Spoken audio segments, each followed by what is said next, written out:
আসসালামু আলাইকুম রহমতুল্লাহ। Welcome to Afroz 007 vlog kitchen. আজকে আমরা নতুন একটা রেসিপি নিয়ে চলে এসেছি। এই রেসিপিটা আপনারা যদি ট্রাই না করে থাকেন তবে একবার হলেও ট্রাই করুন, কারণ খেতে এতটাই সুন্দর আপনারা ট্রাই না করলে কখনোই বুঝতে পারবেন না।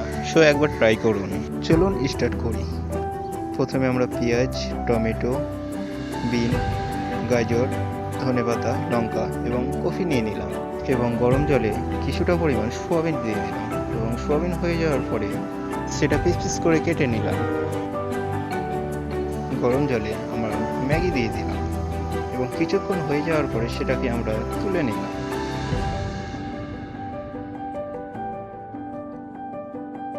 ম্যাগিটা যেন ঝরঝরে থাকে তাই জন্য একটু অয়েল এবং মশলা দিয়ে দিলাম।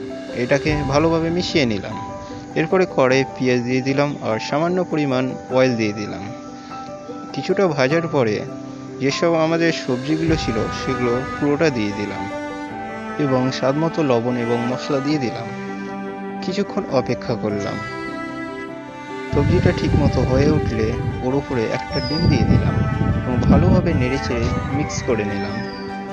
এরপরে একটু অপেক্ষা করার পরে এটা ঠিকভাবে হয়ে উঠলে এটাকে নামিয়ে দিলাম এবং এরপরে আমরা সোয়াবিনটা ভাজার জন্য দিয়ে দিলাম।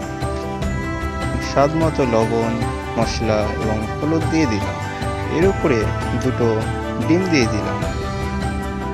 ডিমটা দেওয়ার কারণ হচ্ছে যেন সোয়াবিনটা টেস্টফুল হয় এবং ভালোভাবে নেড়েচেড়ে কিছুক্ষণ পর এটাকেও নামিয়ে দিলাম। এবার হচ্ছে আমাদের ফাইনাল কাজ। ম্যাগিটা প্রথমে দিয়ে দিলাম, যেসব সবজির মশলাগুলো করেছিলাম সেগুলো দিয়ে দিলাম, এরপরে সোয়াবিনগুলো দিয়ে দিলাম এবং ভালোভাবে মিক্স করে নিলাম।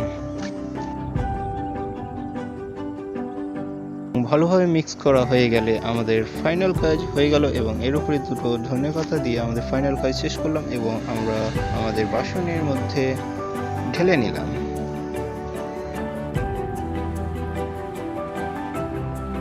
এন্ড ফাইনাল লুকটা তোমরা দেখো।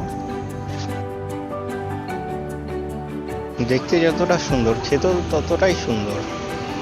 তোমরাও বাড়িতে ট্রাই করে জানাবে কেমন হয়েছিল।